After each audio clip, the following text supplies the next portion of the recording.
Pleased to have Teri Bullis from Behavior Solutions for Children and Families present Behavior Therapy Techniques, the Gold Standard Treatment for Children with ADHD, and hope that you'll come and join us in future lectures in this series.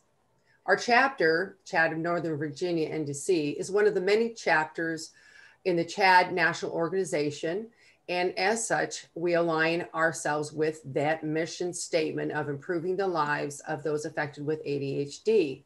We are a volunteer organization of trained professionals who offer support in a number of ways. In addition to offering this free monthly lecture series on the second Tuesday of most months, we have support groups for parents, students, and adults, as well as a yearly resource fair to highlight ADHD Awareness Month. While we're all volunteers, we cover other expenses through membership dues, donations, and sponsorships. If you believe in our cause and have the funds to do so, we urge you to become a member if you are not already one. And now to introduce our speaker, Dr. Teri Bullis is a licensed child psychologist and board certified behavior analyst. She began working in schools across the state of Vermont in the role of a school psychologist, completing evaluations for ADHD, autism, and other neurodevelopmental disabilities and learning issues. I'm sorry, my mouth is all over the place tonight, sorry. Training teachers how to manage challenging student behavior and behavioral crises, and helping parents understand how to better support their children with special needs. For the past 6 years, Teri has dedicated the development of her private practice, Behavioral Solutions for Children and Families, to find the most efficient and effective ways to help parents structure their parenting approaches using behavior therapy techniques with their children. These approaches help children to quickly learn critical skills necessary for regulating their emotions, controlling their impulses, and being responsible for themselves, thus creating a more peaceful home life. Currently, Teri provides virtual behavior therapy to families across Virginia and Vermont. Sorry for all those flubs. Teri, take it away. Hello, everybody. It's great to be here. I am going to attempt to share my screen with you so that y'all can see my wonderful slide presentation.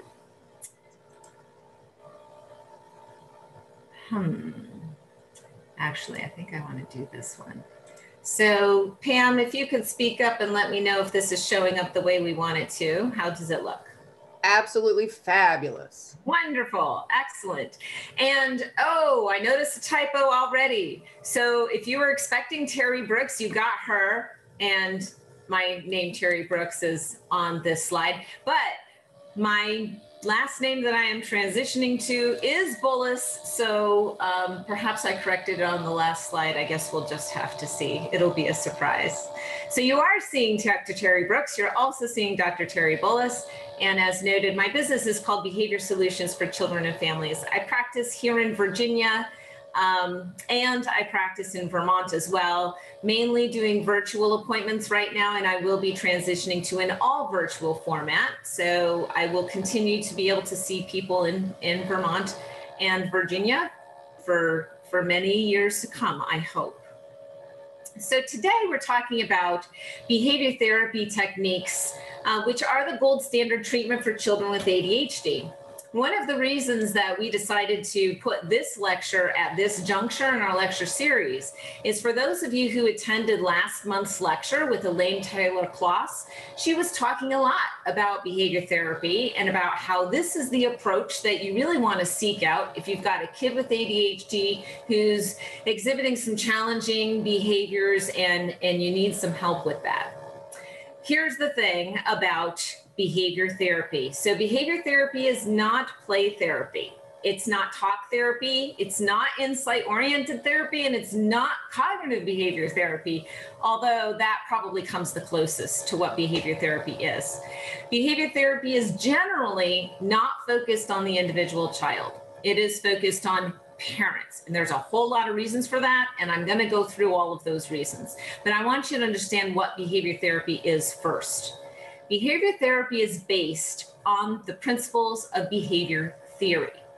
So behavior theory is the science of why anybody does the things that we do.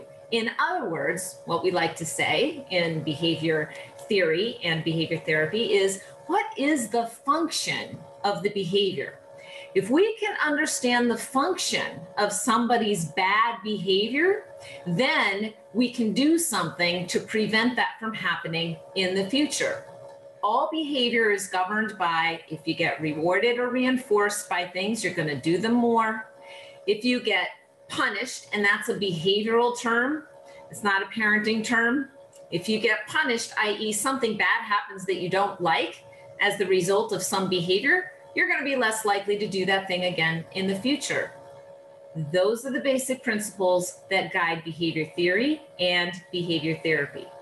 So if we understand the function of a kid's negative behaviors, and we make sure that they're not rewarded or reinforced, or otherwise that function is not fulfilled by their behavior, then we can reduce those negative behaviors by using that theory. So you'll see more of what I mean as we go through today's presentation. I'm having a hard time reading my own notes here. So behavior therapy, the focus really is on teaching parents how to implement effective rewards and punishment, which I'm not going to call punishment. I'm going to call them consequences, right? Because in behavioral terms, that's what guides all behavior. It focuses on parents and not the child, because parents are the ones who are in control of most of the rewards and consequences that govern kids' behavior. In a kid's life, you are the person who's in control of rewards and consequences, and therefore you have great power to influence their behavior. Now, you may not think that you're always in control of those things, and I will give you some tools to wrest control back. Kids are very, very good at getting control of households because they have a lot more energy than we do, and they have fewer priorities. You know, we've got work, we've got spouse, we've got the kids, we've got the house, we've got all kinds of other things going on. Kids are like, I want this one thing, and I can devote all of my energy to this one thing. It's a lot of energy, and it's only one focus. And unfortunately, we get tired and we give in, and we don't uphold those rewards and consequences in the way that we might intend to. So one of the things that I'm going to give you a tool to do is to create a parenting system or a structure that might help you hold to those rewards and consequences. Now, you don't need to do the whole thing if you don't want to. So I'll talk about the different components of why these things work so that you can try different pieces of what might be recommended in behavior therapy and see if those work for you, or you could just do all of it. That's entirely up to you. Another reason that we really focus on parents and behavior therapy is that parents are motivated to change their kids' behavior. Now, kids, on the other hand, are often getting what they want with their negative behavior. And so their motivation for changing it is not so hot. So I want to work with the person who's more motivated to change things than the person who's like, you know, if I have a tantrum and it gets me out of cleaning my room, that kind of works for me. I think I'll keep doing that. Another reason that we work with parents is that kids' brains are really just not wired for insight and delayed gratification yet. Meaning that talking to somebody to gain insight into why they engage in negative behaviors, or trying to think of, okay, well, if I use good conflict resolution skills right now to resolve this conflict, then later on my relationship will be better with my sister. Like, those things are just not well developed in a child's brain yet. Now, for parents, hopefully, those abilities really are. And so it gets us a lot more traction in moving towards change. Finally, and perhaps, you know, this is one of the most important reasons that parents are the ones that we involve in behavior therapy, is that you guys are really in the best position to teach your children skills and strategies. You are your child's first teacher. It is my goal to teach the parents that I work with how to teach their kids the skills and strategies they need. I would rather not be the one who's teaching them those things, because I don't want to be around forever. I would prefer to work myself out of a job. So why is behavior therapy the gold standard treatment for kids with ADHD? Well, kids with ADHD tend to test boundaries and limits and rules more than typically developing kids do. And behavior therapy is all about implementing boundaries, limits, and consequences and rules. Kids with ADHD also tend to require more salient rewards and consequences to guide their behavior. In other words, they seem to need a lot more positive motivation to do the right thing and a lot more strong, clear, consistent, effective discipline to avoid doing the wrong thing or making the wrong decisions. You know, the average, typically developing kiddo may respond very well to just a verbal reprimand, but kids with ADHD tend to be less apt to respond to verbal reprimands. And sometimes there's even the unfortunate position, which isn't just related to kids with ADHD, but kids with, you know, all kinds of other kinds of issues, where you've got a child who's actually reinforced or rewarded by negative attention from their parents. So they may act in a way to actually provoke your anger, energy, yelling, whatever, because they get some sort of satisfaction from that, some sort of reward from that. It doesn't mean your child is a monster. It doesn't mean your child is going to grow up to be a sociopath. It means your kid is actually pretty typical. They're just trying to get what they want. But in those cases, it's really important for us to figure out ways for parents to respond to negative behavior that don't involve energy. No yelling, no shaming, no fireworks, no getting mad, just calm, neutral administration of consequences.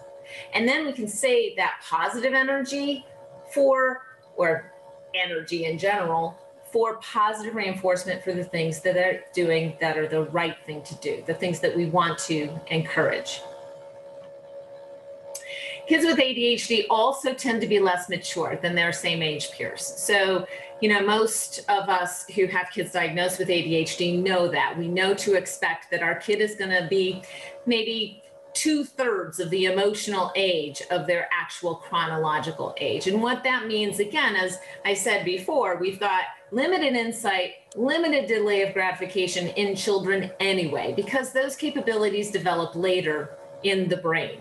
But for kids with ADHD, they're even further behind their peers. They're even less capable of insight and delaying gratification than their same age peers. So it kind of emphasizes the need even more for us to put the onus of shaping behavior change on the parents as opposed to the kids in the case of kids with ADHD.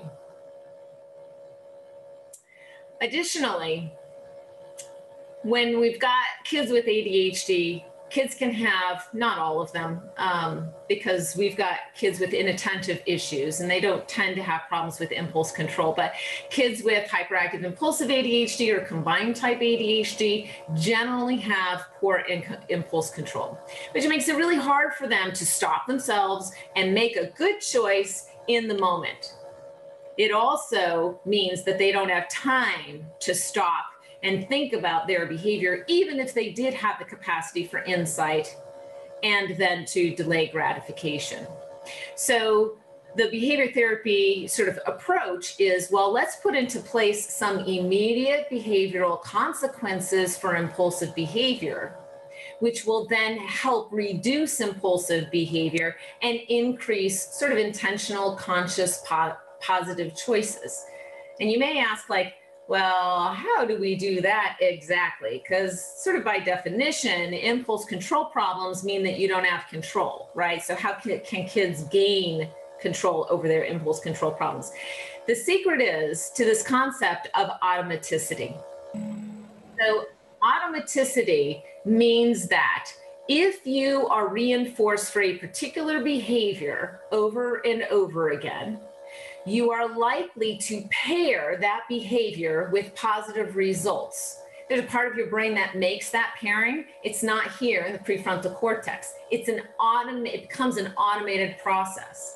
So that when sort of the situation arises that you might engage in that behavior, you automatically begin to engage in that behavior because you've been reinforced for it in the past and you don't need to think about it. It's just an automatic thing that you do. It's sort of like a habit, a habitual response. Similarly, if you get punished or if a child receives a negative consequence immediately after a negative behavior, for example, an impulse control issue that results in a negative behavior, and there's a consequence that happens right away that's effective and it's meaningful, not shaming, not punitive, no energy, no yelling, by the way, okay? Then kids will learn in an automatic way through this process of automaticity, not to just engage in their impulses. They will learn impulse control by having that experience of repeatedly having a really effective consequence immediately upon engaging in impulsive kinds of behaviors. So let's talk about positive reinforcement. The biggest, most important tool in your toolbox as a behavior therapist and as a parent is your ability to provide positive reinforcement. Positive reinforcement that is genuine and specific is the most effective way to get kids to do the things that we want them to do. And the research has shown that over and over again. It's very effective. What is positive reinforcement? The most common form of positive reinforcement is something that you probably do with your kids every day, or at least you hope that you do it with your kids every day. You aspire to doing it with your kids every day, which is to provide them with your verbal recognition of their positive behaviors and qualities. Now, listen, it's really important to think about how you're giving that feedback, because just saying good job or just saying I love you or just saying you're a great kid, like those things are not specific. They're great, they're wonderful. We do want to say positive things to our kids. We want to tell them that we love them. We want to tell them that we care about them no matter what they do. Unconditional, positive, caring, and regard is absolutely essential as a parent.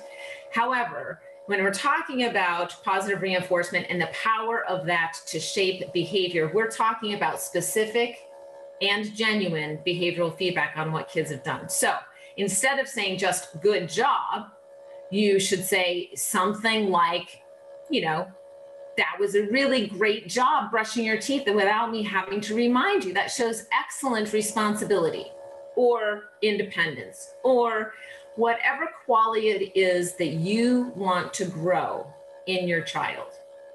And that's really important. And we're going to talk a little bit more about that later. But basically, when you are naming the quality that a child is exhibiting with their positive behavior, you are feeding their self-concept. You are building their self-concept. And if they see themselves as responsible, independent, cooperative, because you've fed that, they're going to behave more consistently with that self-concept, because that's what humans do.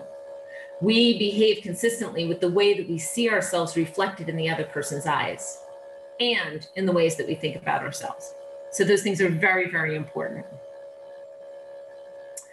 So even when a child is engaging in bad behavior, you can find some little glimmer of positive behavior that they're exhibiting to really highlight and to notice.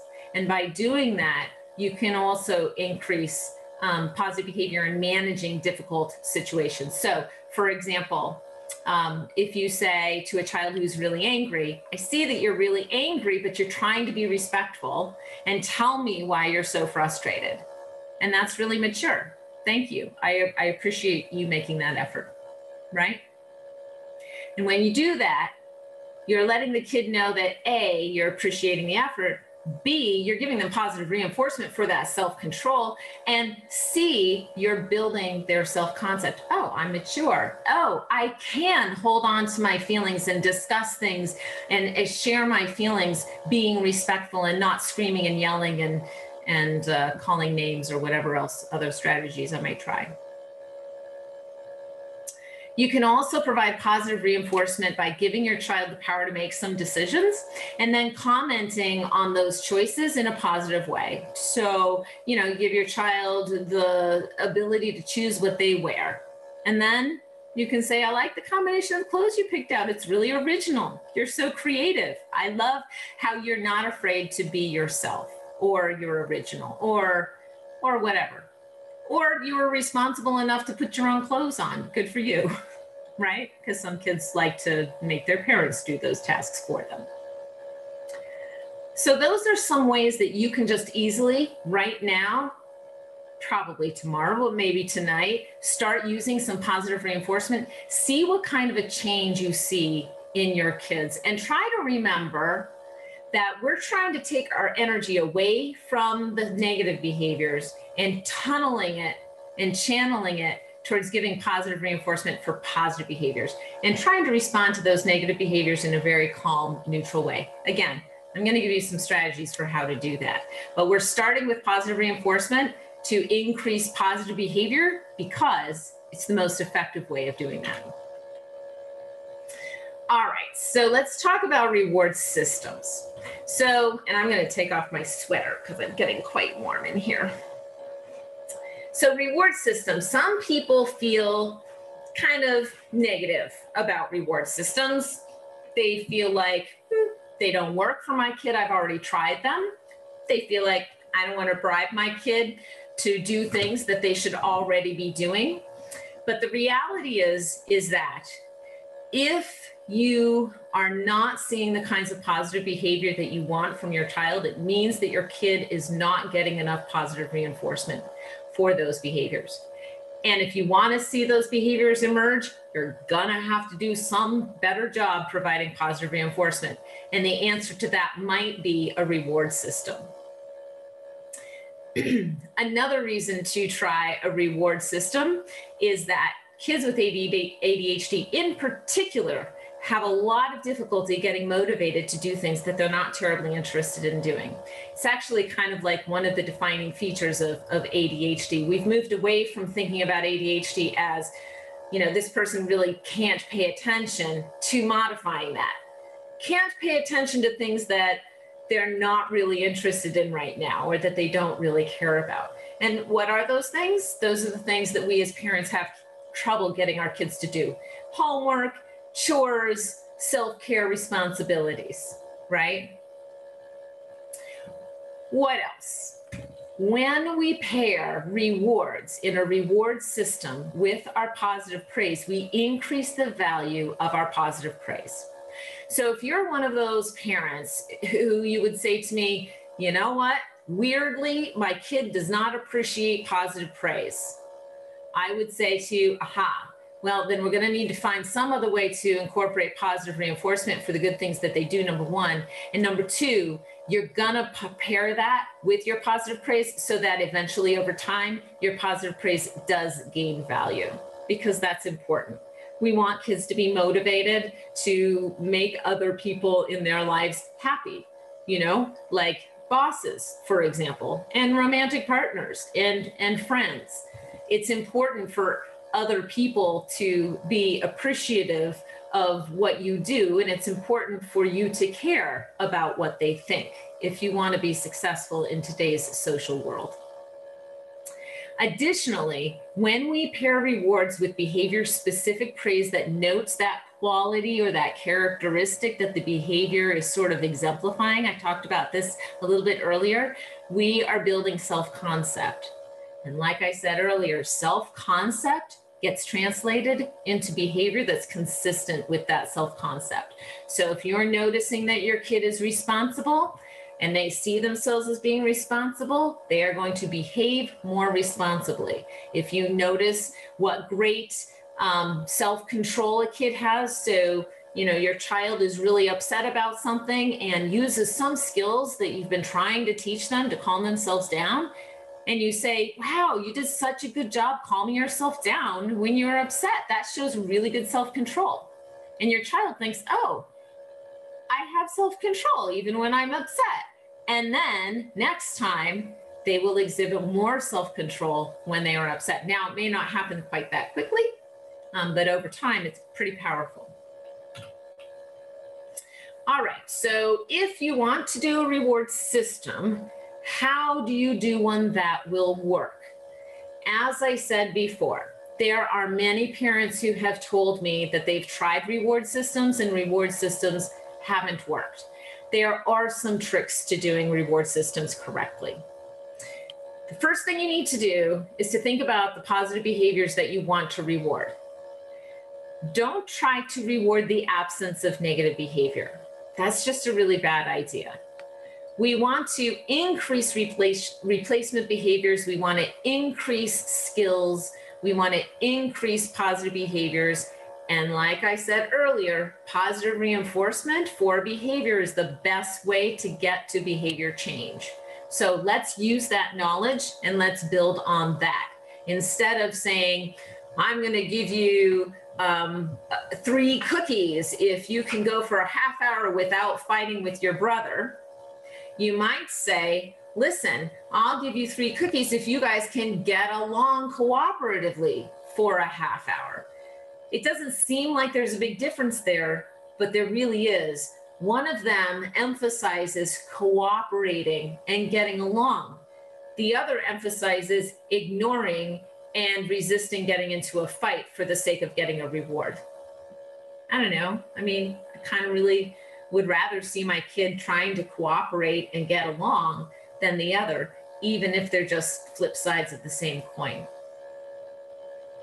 Secondly, you want to ensure that your kid has the skills that you're asking them to demonstrate or the skills that you are rewarding them for, right? So if you're not sure that they have the skills or you haven't seen them practicing those skills, you're going to have to teach them.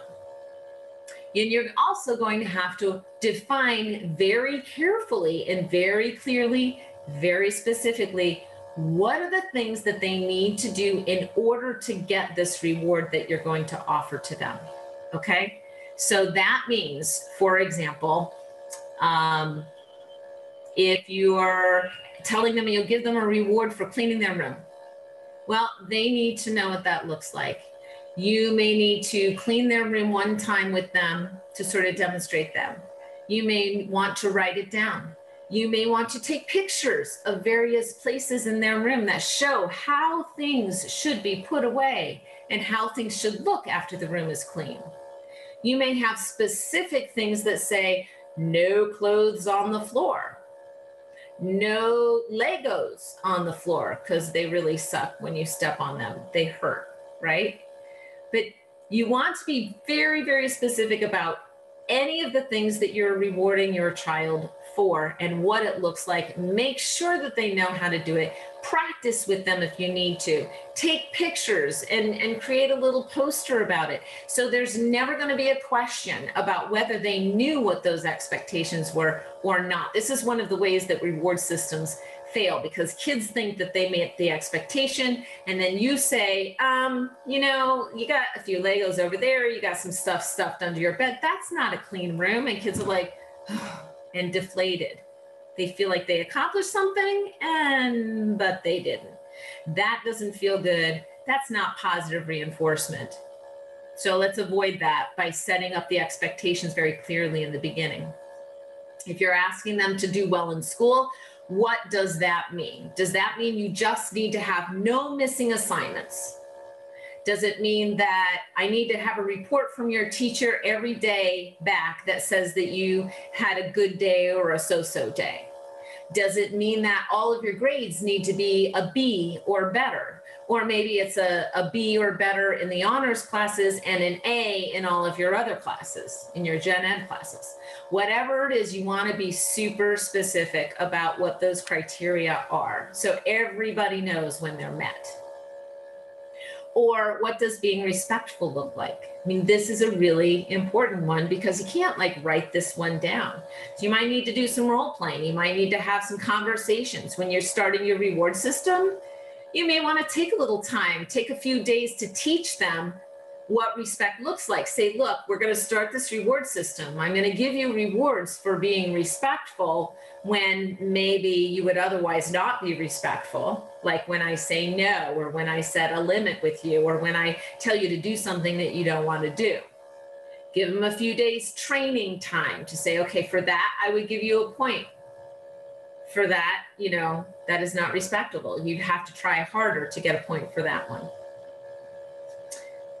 Rewards also, obviously, perhaps, need to be rewarding. So I remember working with a school one time, and they had a little girl who was having some quite significant behavior issues. And they decided that the reward that the school was going to offer for her with their behavior plan was to go outside and play. Well, this little girl didn't like going outside to play. So it wasn't a very good reward. Make sure that your kid wants the rewards that you're going to offer. They have to be something they're motivated to get. Otherwise, obviously, your reward system is not going to work. So you might want to ask them ahead of time. You might want to sort of test it out ahead of time. Make sure that it's something that they're motivated to get. Rewards also need to be frequent enough in order to be effective. And the more frequent your rewards are, the better. I'm going to take a little drink here. So if you have a preschooler or a kindergartner or first grader, you may need to have rewards that are very frequent. If you've got a middle schooler, you might be able to get away with rewards that are just a once a week thing. Or a high schooler may even be, 2 weeks or even a month if they have excellent delayed gratification, which, of course, as we explained earlier, most kids with ADHD don't have. But who knows? You could have a child who kicks the mode a little bit, and all children are unique, so that wouldn't be surprising to me at all. But frequency of rewards is important. Rewards also need to be worth the effort. So there's this concept called response cost in behavior theory. What it means is that a replacement behavior or positive behavior may be harder for me to engage in than the old negative behaviors that I've always used. Number one, those are familiar to me, had a lot of practice with them. And number two, those behaviors don't require impulse control, for example. So we need to make sure that the rewards are big enough to make it worth the effort to engage in the positive behavior that we're trying to get our kids to engage in.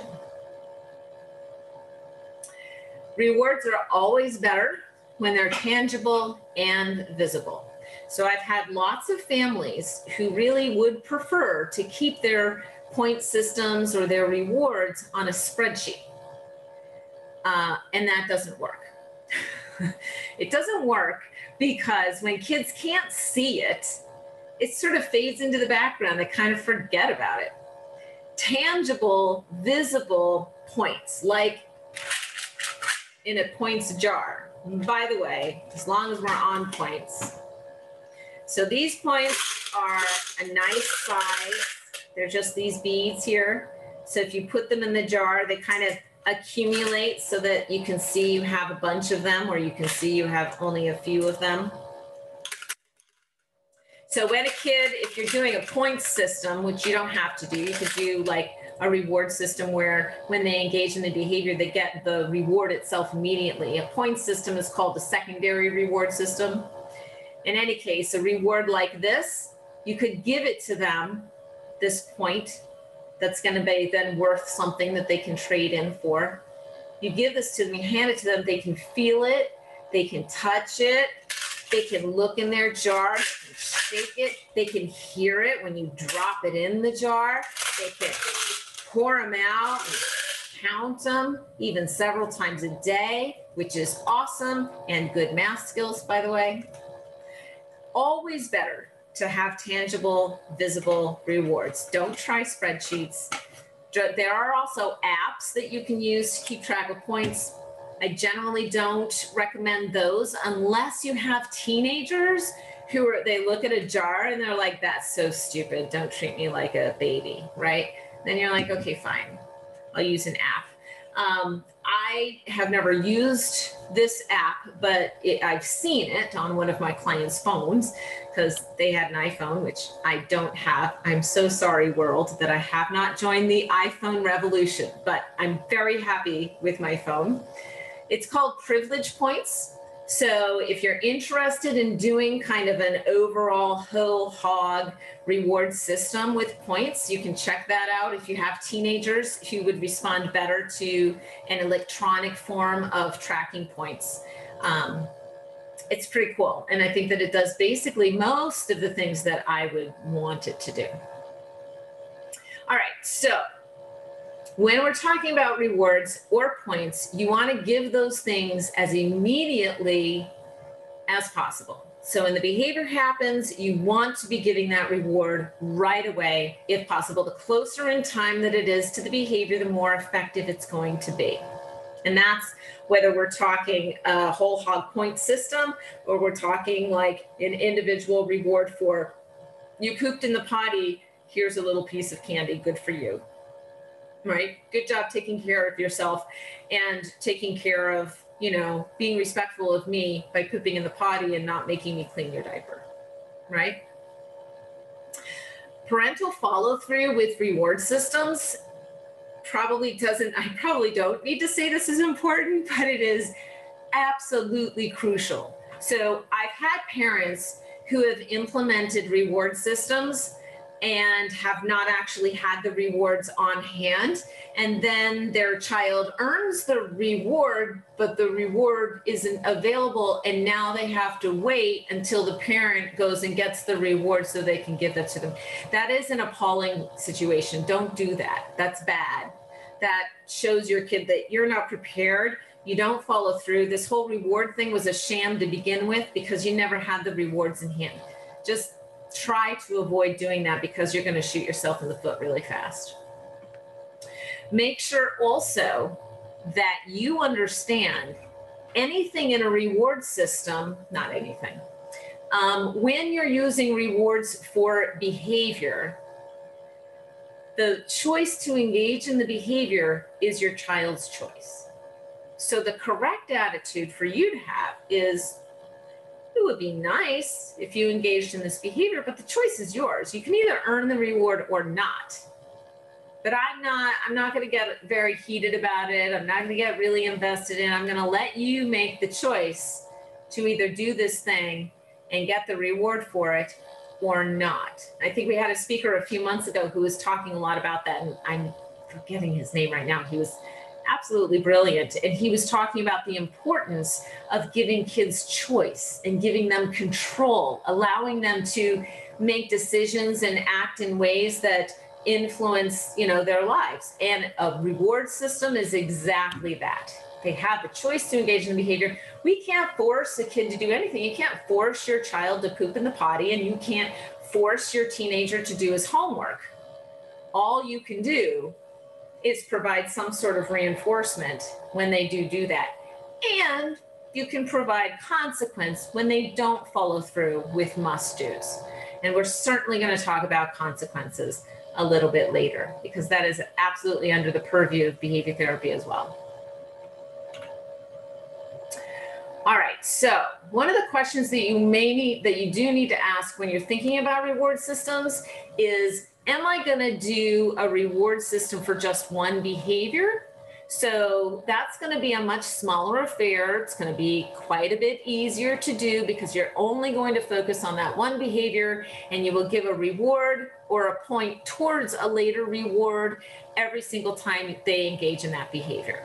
So if that's the case, and that's what you want to do, you first have to define, obviously, what is that one behavior that you want your child to do more of? You know, do you want your toddler to poop in the potty? Do you want your teenager to do his homework? Do you want your kiddo to accept no when you say no? So I chose that as an example because it's one of those things where people say to me, that the problem behavior that they want to address is that my child freaks out, melts down, screams and yells and has a tantrum when I tell them no. And I say, okay, well then the behavior that we really want to cultivate is accepting no in a calm way, right? Without repeatedly asking for the same thing over and over again after you've delivered the answer of no, right? So you got to start first by teaching the behavior. And we already talked about that a little bit. But when you do it here, when you're implementing the system with your child, you're going to teach the behavior, maybe do a little bit of a role play, and then give them a reward or give them a point, whatever you're using as your reward system right away, so that they get a taste of what this is going to be like, right? And it's a little bit of a freebie because you kind of set them up for getting it. But that's okay, because we want to get them hooked on the reward. Now, when you deliver it, of course, you're going to say, hey, that was an excellent job accepting no when I said no. Thank you for being so respectful of my directions, right? Or of my answers. So once you've practiced the skill, you know that they know how to do it. Then you're going to start giving rewards or points toward the reward whenever they demonstrate that behavior. Do not, in this kind of a system, do not take points away for bad behavior. In this kind of system where you're focusing on just one behavior, we just want to give points for that one behavior. Don't use it to rule any other behaviors. If you want to do that, you need to go whole hog. All right? So if you're just focusing on one behavior, don't take away any of those points for other behaviors. You want to set some goals for what you want to achieve with this behavior. And then, of course, celebrate when those goals are met. So here's an example of how that rolls out with the whole accepting no thing. You have a conversation about how to accept no. You establish what you're going to offer as a reward. And if there are points, like how many points do I need to get before I can trade them in for what? What's that going to look like, right? You want to practice. You can practice with, say, let's practice. You ask me for a cookie and I'm going to say no. And then you're going to say, okay, and you're going to walk away. And then I'm going to give you this reward. I'm going to give you a point or whatever it is that I'm setting this up as for the reward system, right? Then you're going to proceed with implementation of your system. You try to reward every instance of when your child accepts no as an answer cooperatively without arguing. And then as soon as your child has earned the reward, you're going to give it to them and you're going to celebrate. As soon as they've reached their goal, you're going to celebrate. And you're going to say, hey, look at you. You've learned how to accept no. That's amazing. That's such an important, respectful skill to have. Good for you. A side note on this, if you're going to teach like how to accept no, then of course you have to make sure that if you say no, you don't ever give in and then go back and give them the thing that they wanted. That would be very bad, because then you're rewarding them for not accepting no. And we don't want to reward bad behavior. All right. Now, if you decide that you want to go whole hog, you're going to do that when you've got lots of different behaviors that you want to address. All right. So the first thing you need to do with this kind of a system is establish your household rules. Household rules are always going to fall into 4 basic categories, and I have them here. Follow directions, be safe, be respectful and kind, and be responsible. Anything you can think of is going to fall under those rules. They are positively stated, noted, which is important, but feel free to add lots of no's under there, right? No arguing, no hitting, no yelling, no name calling, no put downs, no climbing on the furniture, no running into the street without holding a parent's hand, And you can imagine how all of those things fall under one of those 4 rules. The second thing that you're going to do with this system is you're going to give points for good behavior, but you have to define what those behaviors are. So there might be, in my system that I teach the parents that I work with, there are 3 ways that kids can earn points. They can earn optional tasks points for those things. Those things would be doing extra schoolwork, doing household chores, things that you don't normally require them to do. They're not must-dos, they're optional. So if they lose a point for bad behavior, notice, yes, they can lose points for bad behavior in this whole hog system, okay? If they lose points for bad behavior, they can run over to the list of optional things and they can say, oh, here, I can do this to earn that point back. And then the world is no longer coming to an end. If they don't know a clear way to earn back points, the world will end, they will have a tantrum, life will not go on, and things are going to be quite miserable in your house for a while. You always want them to have hope that they can earn points back. So, and also we want to get them headed in a positive direction. So they've just engaged in a negative behavior, they've lost a point for that. We want to switch their energy to engaging in positive behavior, getting positive reinforcement for that. And now they're on a positive path with their behavior, as opposed to going down that spiral that I'm sure many of you are familiar with the negative behaviors. The second way that kids can earn points in my point system is getting bonus points for must-dos. So bonus points for must-dos are not points for doing must-dos. You have to brush your teeth. You're not going to get points for that. You have to get dressed. You're not going to get points for that. You have to go to bed at night, and you're not going to get points for that. However, if you brush your teeth without me having to remind you, I might give you a bonus point for that because you did it without me having to remind you. And that's showing really good independence, or that's showing good self-care, or that's showing, being really responsible for yourself.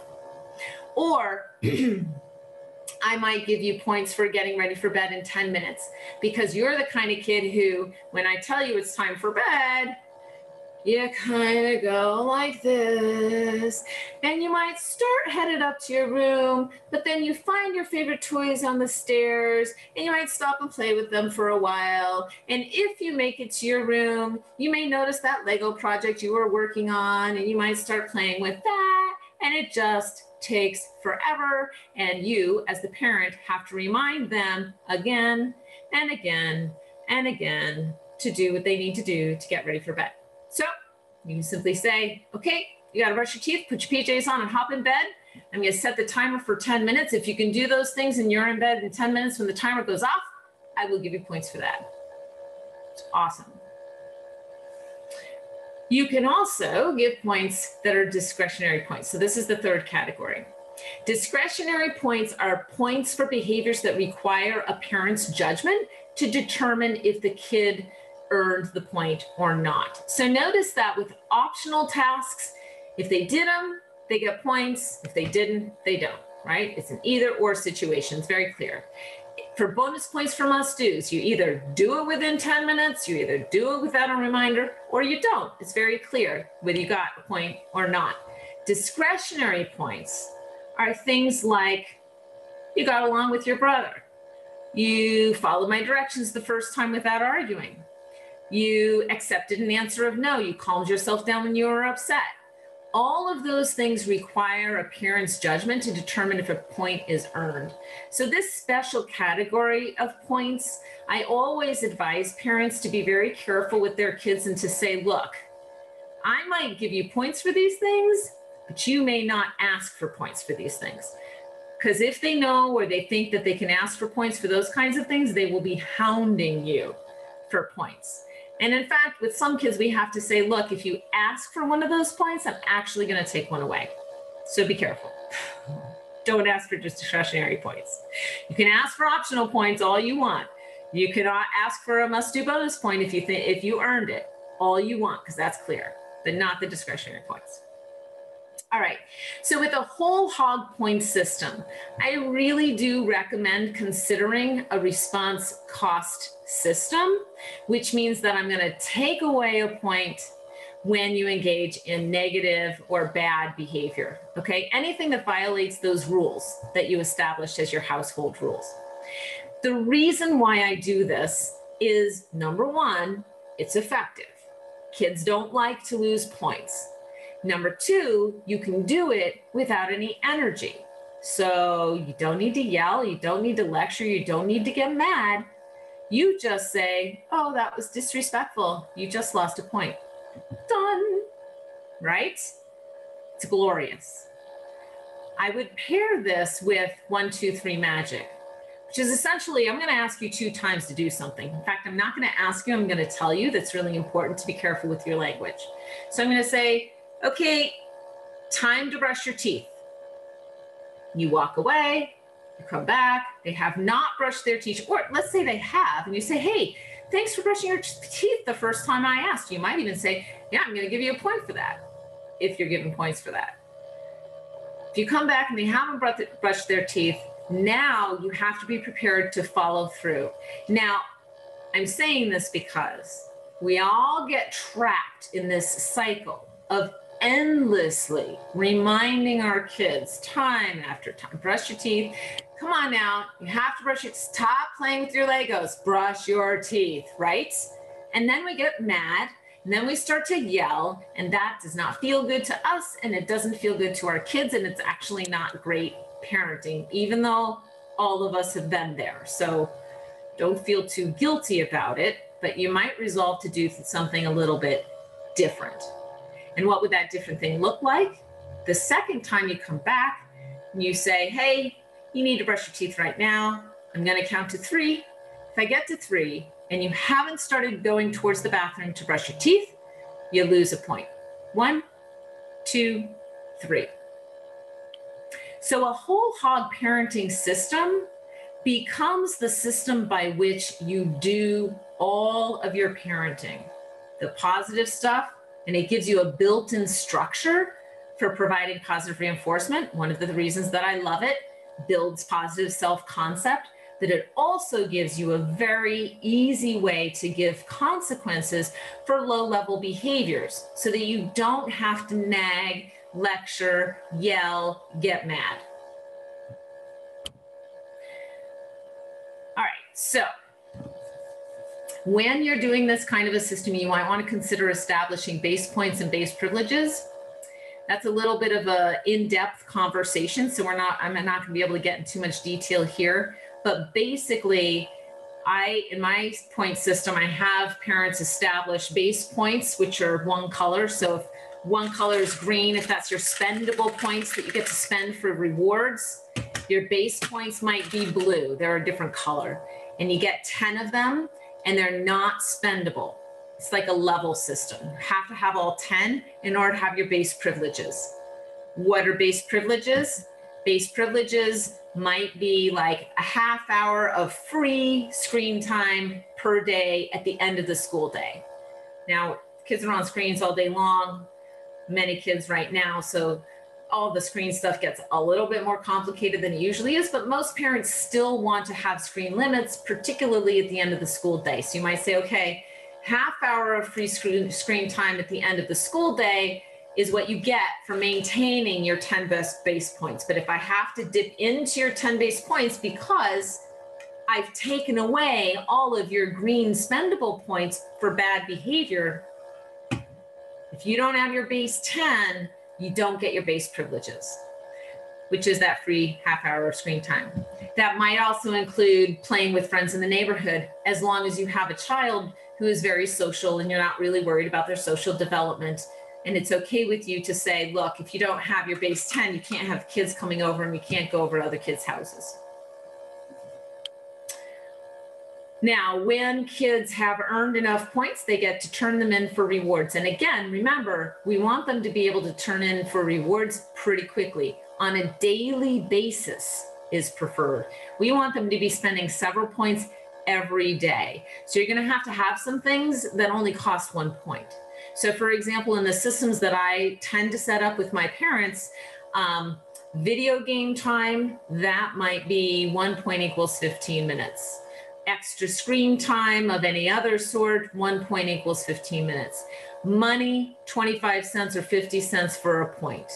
Sweet treats might be 2 points for a sweet treat. You might have a prize box and those things might be 1 or 2 points. You might have bigger outings that they could save for, or bigger prizes that they could save for, and those are going to be different amounts depending upon how much they cost and how much hassle time they are to you. But you'll want to define what your rewards menu is when you're doing one of these big point systems that is going like whole hog. All right, let's talk about effective limit setting and consequences, because I promised you that we would, from a behavior therapy perspective. So first thing you need to do when you're setting limits and consequences is have that household rules conversation that I noted in the last slide. What are your rules? Figure out what your bottom line expectations are about any individual situation. Like, you need to complete all of your homework, right, by 4 p.m. But then allow some flexibility as long as your kid can get that done. Like, if your kid is responsible enough to get it done by 4 p.m. and still at 3 o'clock take a little break to have a snack and that's what they want to do, then fine. Allow them to do that. So try to have some flexibility, but maintain the bottom line expectation that you have. Make when, then, and no fun until it's done rules. So these are particularly helpful for chores or for tasks that, you know, kids don't necessarily want to engage in. So you need to brush your teeth and get dressed before you turn on any of your devices. You need to finish all of your homework before you get any additional screen time, right? No fun until it's done. When communicating your rules or making rules, like if you decide you're going to make a rule, you need to sit at the dining room table. And if you get up without permission, you're going to lose a point, right? That's a rule. I would encourage you to write it down. Write all of your rules down. I learned this lesson a long time ago when I would make rules. And then later on, when I would say to my kids, you broke a rule, they would say, that wasn't what the rule was, Mommy. And I'd be like, ooh, did I think I said that? And I forgot. Maybe I did, and I couldn't remember. And then that was my fault because I don't remember anything ever. Everybody knows that about me. If you want me to do anything, you have to send me an email. And then I mark it as unread until I actually do it. It's my to-do list. Anyway, I learned, write the rules down. There are a couple of other benefits to that as well, if you write the rules down. So you're all reminded of what the rule is. And if you have two parents or multiple adults in a household that are trying to implement and follow through with the rules, well, then you've got it written down and everybody knows what it is. So you're all like very literally on the same page. I would strive to give fair warning about consequences that might be coming up for behaviors, but feel free to give unexpected consequences for behavior. You can't write down every single behavioral transgression that might occur and what the consequences are going to be. Your kids need to know that if they engage in negative behaviors, there will be consequences, and you need to follow through on those, but you don't need to discuss every possible contingency. It's your right as a parent to give consequences whenever you want. I would make sure that you follow through always and always and always. And again, that may be something that goes without saying, but when you don't follow through with consequences like revoking privileges, kids learn that you don't mean what you say, and they learn that the rules really aren't the rules. And of course, that just leads to more negative behaviors. So consistency and following through is absolutely essential. So I like to take this moment to talk about rats. So behavior theory is based on lots of research that was done with rats, because rats are animals and human beings are animals too. And we're all governed by the same principles of behavior. We do the things that we get rewarded and reinforced for, and we don't do the things that we get punished for, right? So rats, if you teach a rat to like press a lever to get a treat, and they get a treat every time they press the lever, then they look like this. They press the lever, they get a treat, and they're like, nom, nom, nom, nom, nom. And then they hang around, like walk around the cage, do something else. And they'll come back and they'll go, press lever, get a treat, yum, yum, yum, yum, yum, yum, yum, yum, right? But if you set them on a schedule of reinforcement where every once in a while, randomly, unpredictably, they get rewarded for that behavior, it suddenly looks like this. Press, press, press, press, press, press, press. Oh, I got a reward. And then press, press, press, press, press, press, press, press, press, press, press, press, press, press. Oh, I got a reward. In other words, the rate of behavior goes way up when the rate of reinforcement is unpredictable and has, you know, only once in a while. So in other words, if you every once in a while reward your child's bad behavior by giving in, this is the same ratio of rewards that's going to cause the behavior to amp up. So it's really important to always follow through and not give in. Consistency. Now, when you're taking away privileges or points, I would always allow for the possibility that kids can earn them back, right? So if they did something really awful and you're freezing all points and privileges for 24 hours, you might say actually that you're going to freeze them if like it was lying or something really horrible like that. You say 48 hours, I'm freezing all of your privileges, but I will give you 24 hours of time off for good behavior if you do this, that, and the other thing, right? And it might include things like writing a letter of apology, or writing an essay about why lying is not okay, or researching some important case where somebody lied about something and got in big trouble. Those kinds of things. So always allow them to earn those points back, or some avenue for redemption, right? And getting them on a positive path of positive behavior. When they do earn back their privileges, if they earn them, then acknowledge their efforts and be really clear about that. Most effective way of doing discipline is this. This is the sort of the hierarchy of disciplinary consequences that I teach my parents how to do.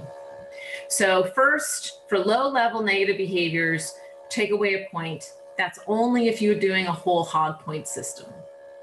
Secondly, if you've lost a few points in a row for negative behavior, you're just in a vile mood, and it's clear that things are going to go downhill real fast, tell them they need to take a break in their room for an attitude adjustment. They stay there for 10 minutes, you set the timer, you're the one who gets to decide if they come out. You go to them in their room, you say, hey, are you ready to join the world? Are you fit for human company? And based on their response, you decide if they're going to let them come back out again. It may be that they need another 10 minutes. So you'll have to be the judge of that. If they don't want to go to their room or refuse to go to their room, then it might be timeout. Timeout would also be used for incidents of physical aggression, sustained screaming when they decline to go to their room, because it's okay to have feelings and scream about it. You just can't do it in the middle of the kitchen, right?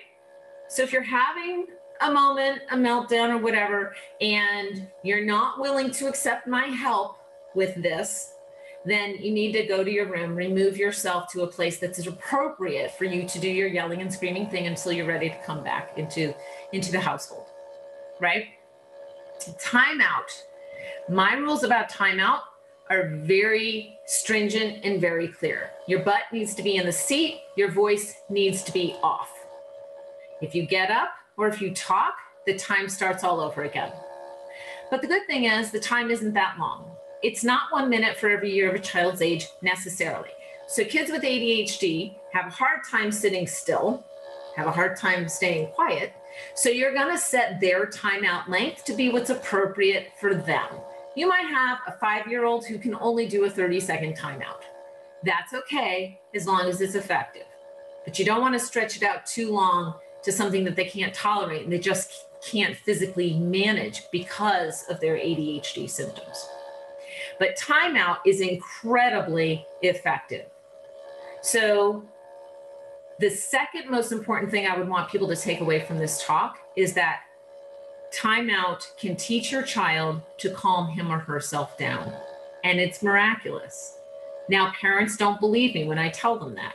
I've had people come into my office and say, but my child can't sit in that chair. They're not going to stay in timeout and it's not going to work. They can't calm themselves down. I mean, they're having like 2-hour meltdowns.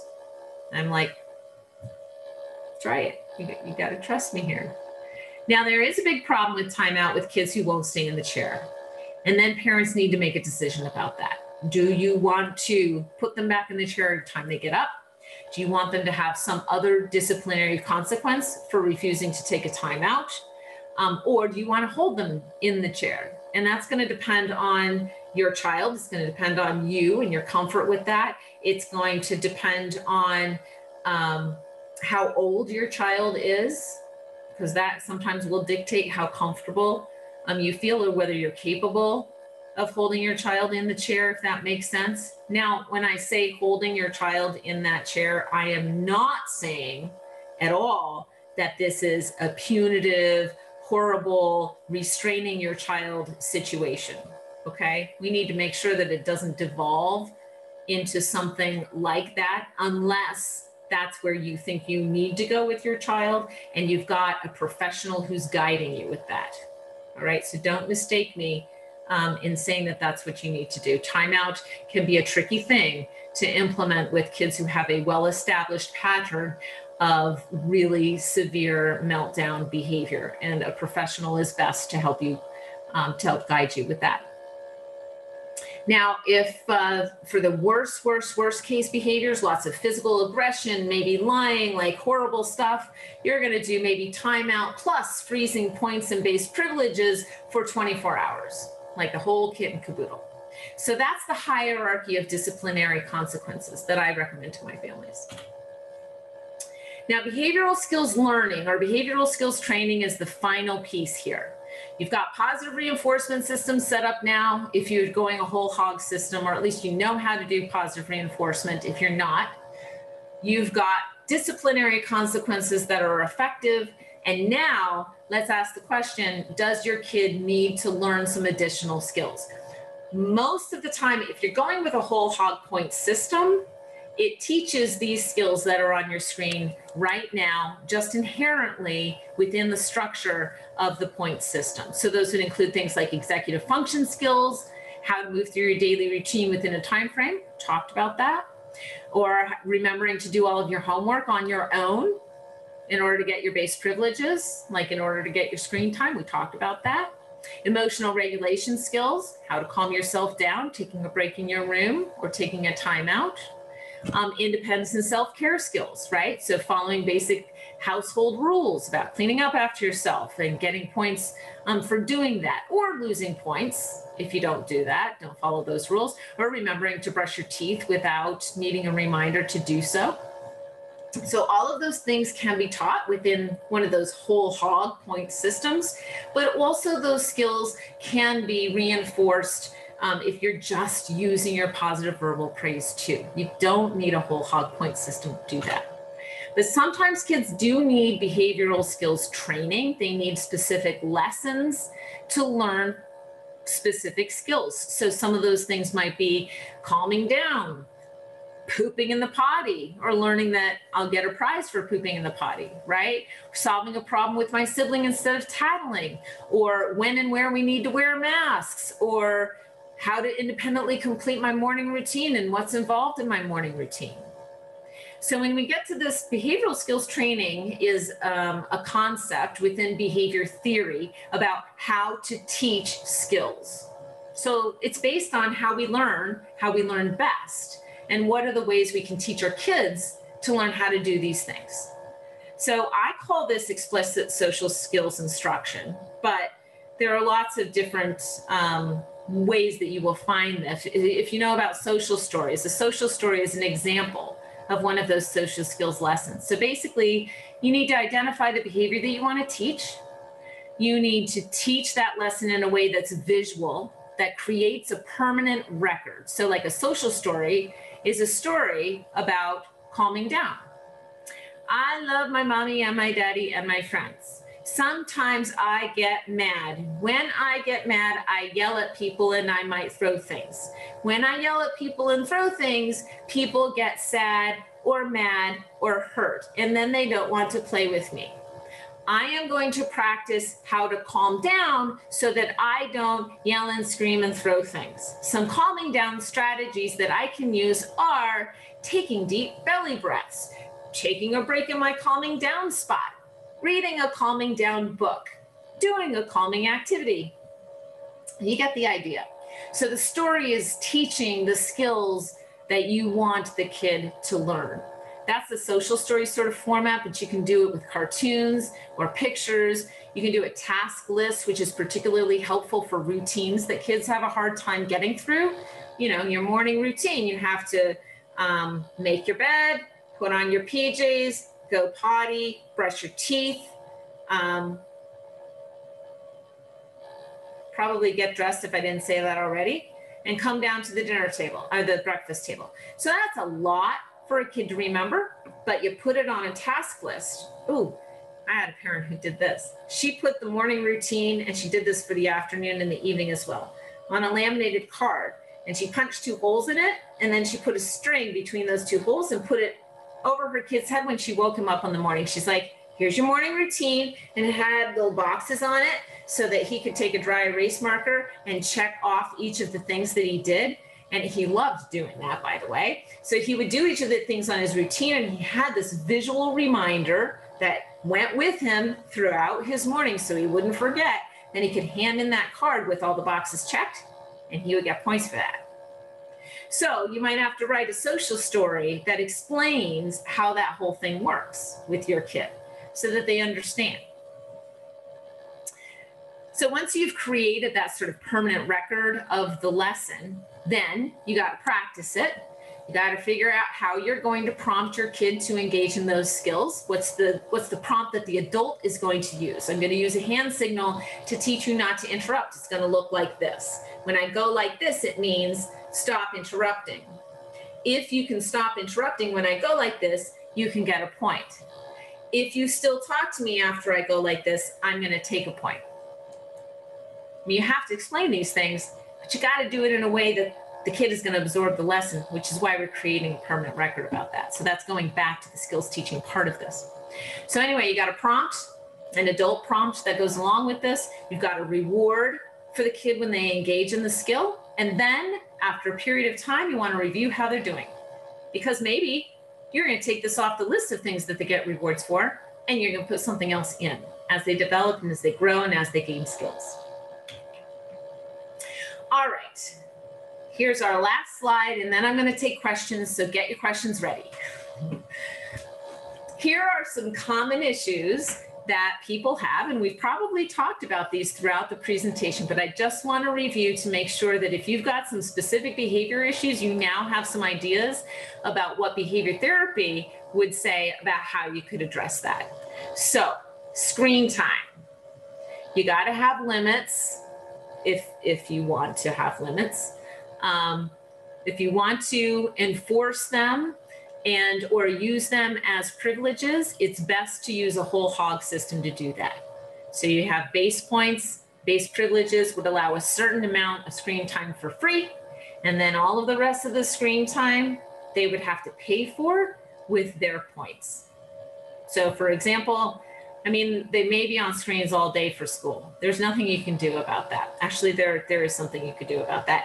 You could have one screen that's for academics only, and it doesn't have any of the fun games or anything like that loaded onto it, and you've limited access to things like YouTube or Netflix, so all they can do is access their school stuff on there.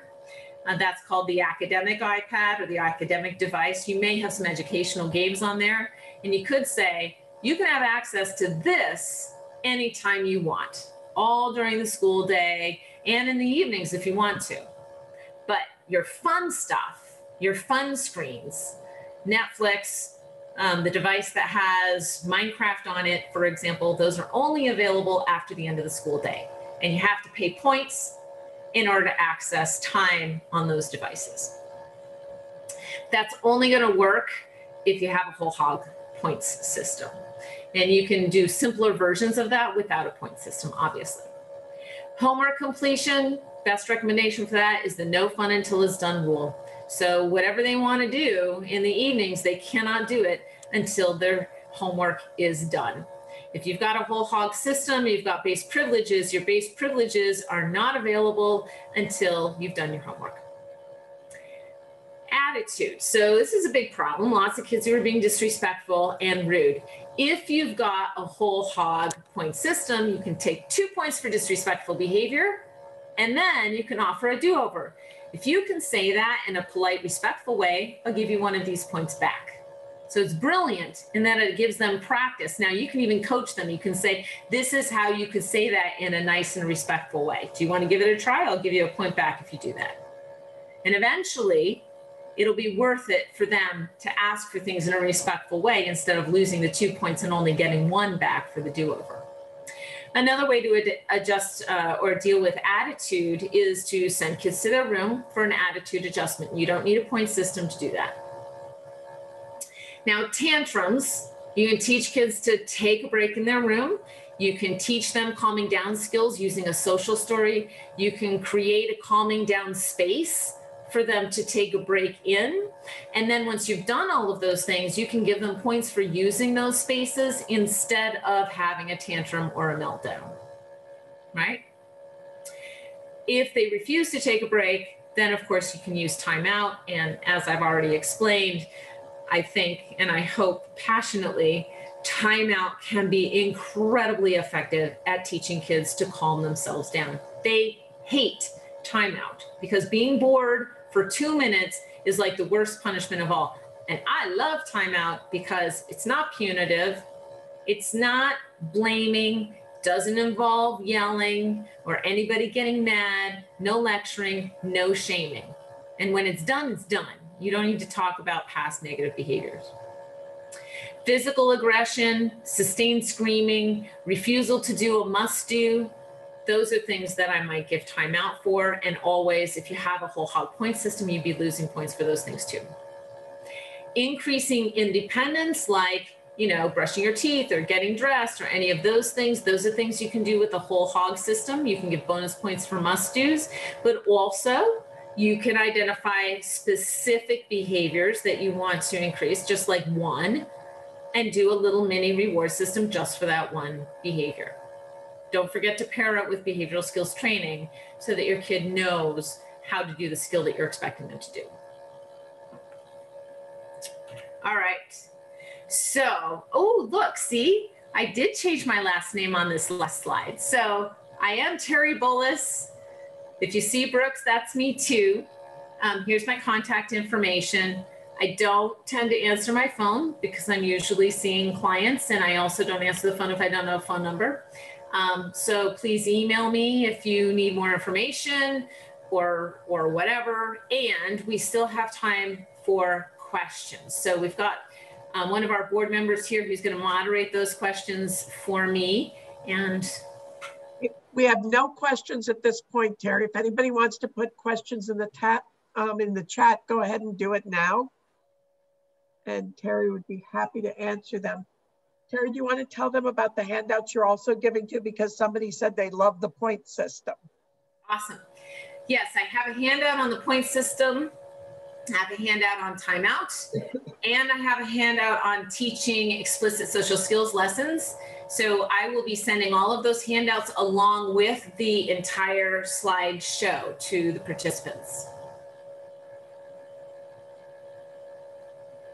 So we do have our first question. Someone wants to know, how would you modify timeouts for teenagers? Hang on, I'm gonna stop sharing my screen so that I can see everybody in a bigger way. How would I apply it to teenagers? Teenagers, you can't really give them a timeout. It's really about revoking privileges. So it could be phone privileges, it could be car privileges. Most phones allow you to control Wi-Fi access, so they can still use the phone to text people and call people, but you can block out their Wi-Fi access so they can't use it for games or entertainment. And that's, you know, a reasonable consequence. When you get to teenagers, if you were doing a whole hog point system, or you were interested in that, or if you want something like that, it looks a little bit different for teenagers. They don't really care so much about earning points that they can then buy things for. That feels like a babyish thing for them when they get a little bit older.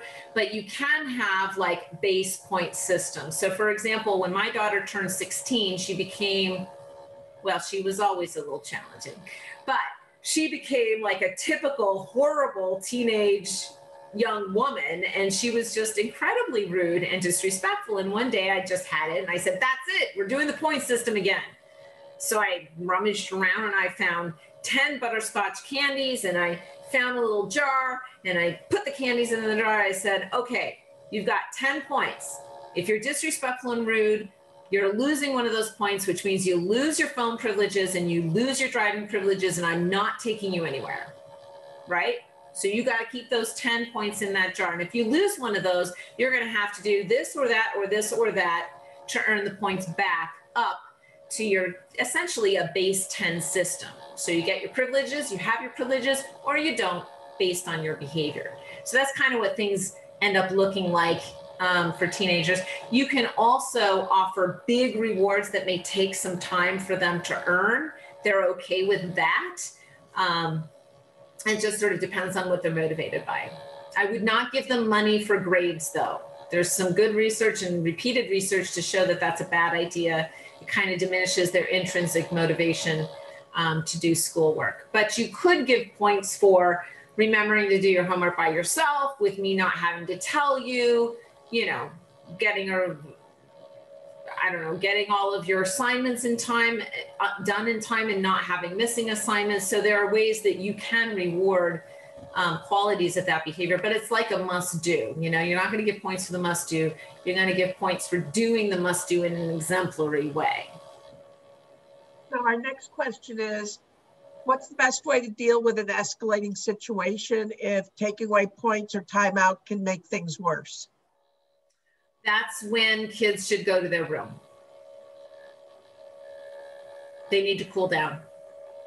And going to their room is not, so I would not send kids to their room for a timeout kind of thing, because it's not effective. Timeout is really effective when it's in a specific chair, in a specific spot. But time in your room allows kids to cool down, and it's teaching a really good skill. Like when you're getting really upset, you need to take a break. And if they refuse to go to their room, well, then it would be a timeout. But you want to give them an option, because kids are allowed to have feelings. You're allowed to have a meltdown about something, just, you know, not yelling at me about it. If you're yelling at me about it, then timeout is going to be the answer. I wouldn't take away points in the heat of the moment. Taking away points when kids are already spiraling in a negative way is only going to make it worse. You need to do something to sort of cut out the interaction.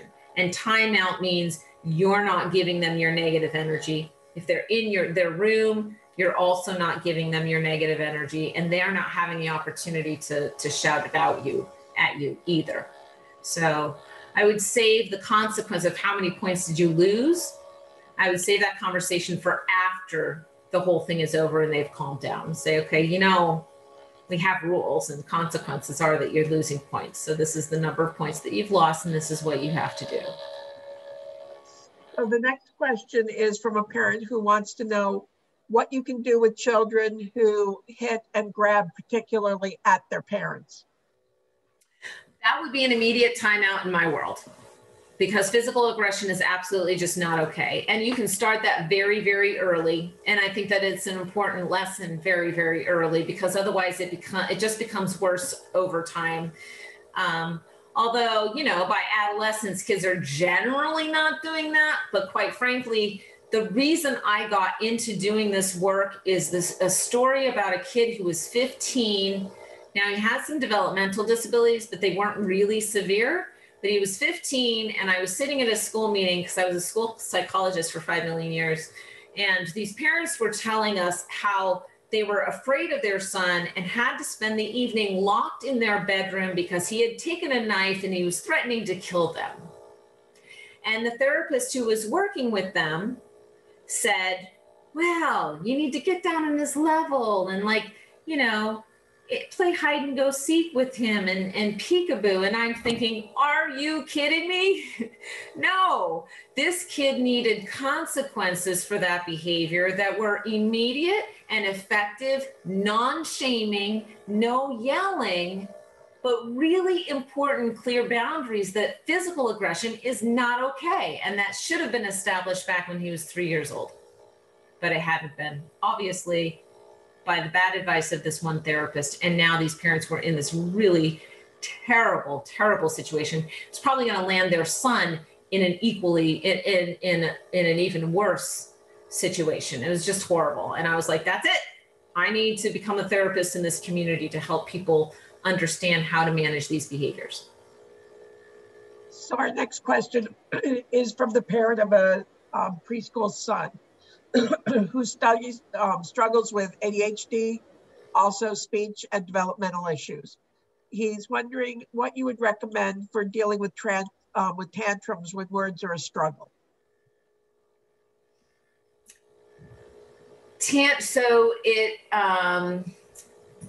A tantrum at that age, regardless of whether words are a struggle, should be a timeout. Timeout teaches kids to calm down.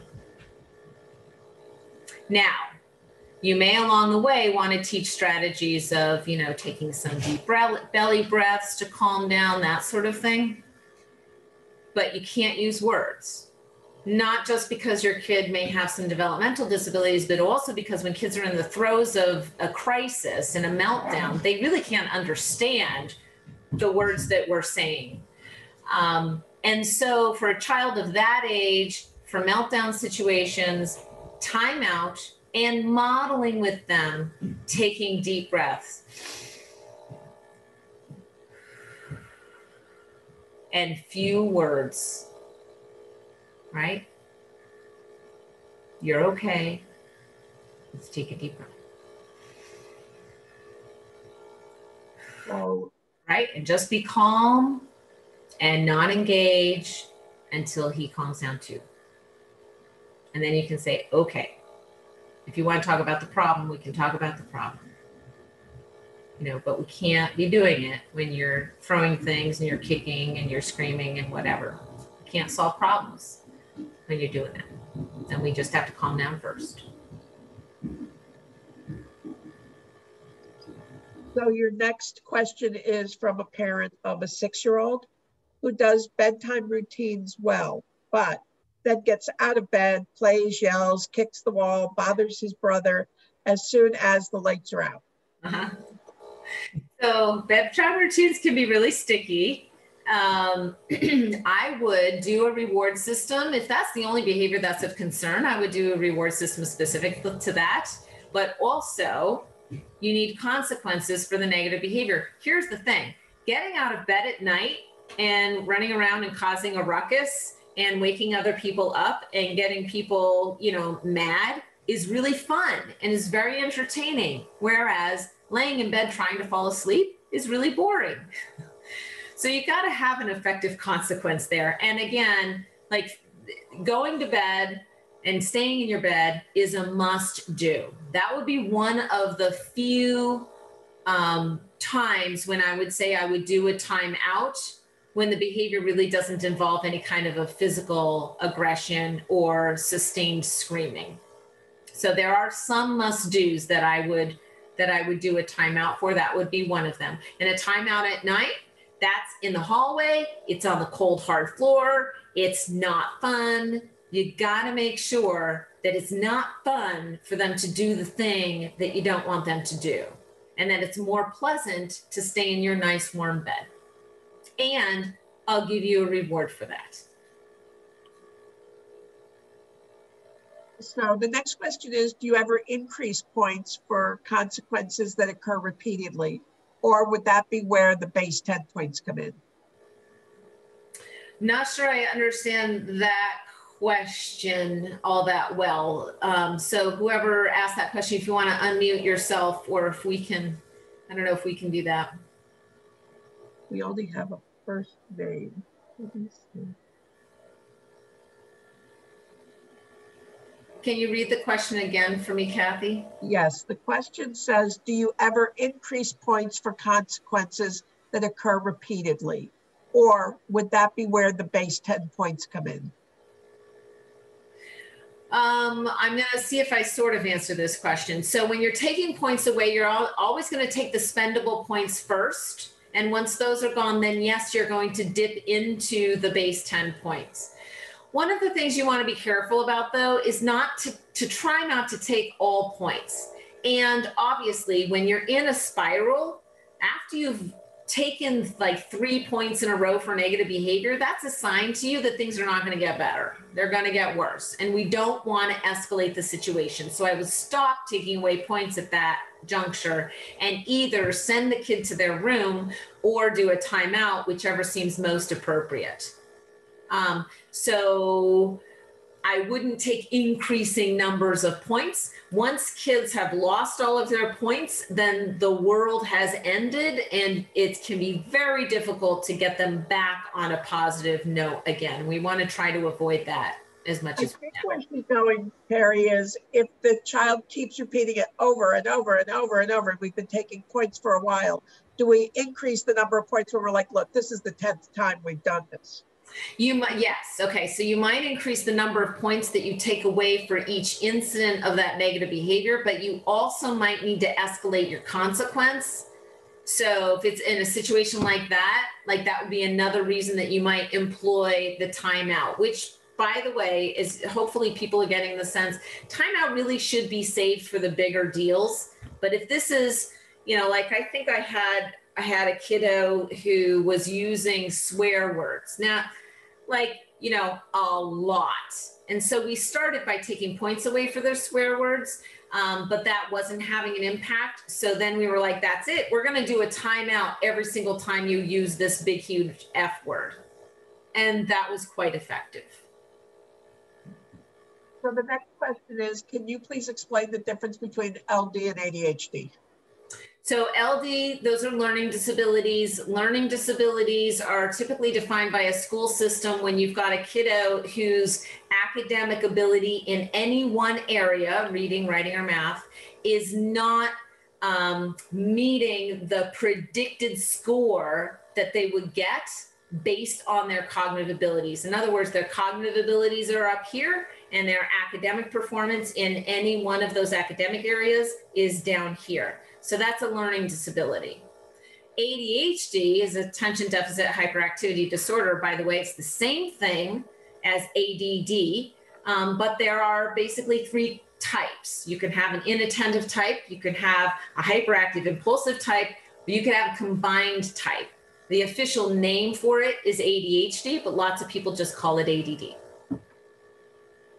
So the next question is, how do you deal with back talk and disrespectful talking when taking points or taking a break just seems to make it worse? And if it's ignored, the child just escalates. Yeah, I wouldn't ignore. Ignoring is pretty impossible to do effectively because kids can tell when they've gotten under your skin and they've irritated you.